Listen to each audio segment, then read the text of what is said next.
Hello everyone! In today's video, I'm going to show you how to install Flix Vision on Fire Stick.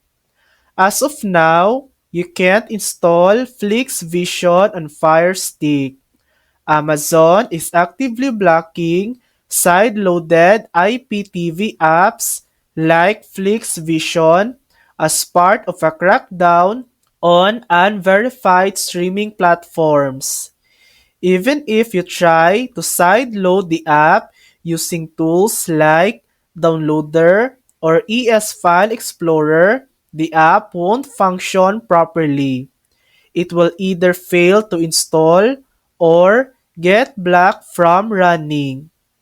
This enforcement comes from Amazon's partnership with anti-piracy coalitions, aiming to stop access to apps that may distribute copyrighted content.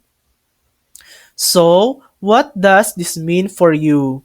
If you attempt to install FlixVision, it likely won't work and it's not recommended to try. If you're looking for safe alternatives, check out verified streaming apps available directly in the Amazon App Store. That's it for today's update. Stay safe and stream responsibly. Thanks for watching! If this video helped you, please like and subscribe for more helpful tutorials.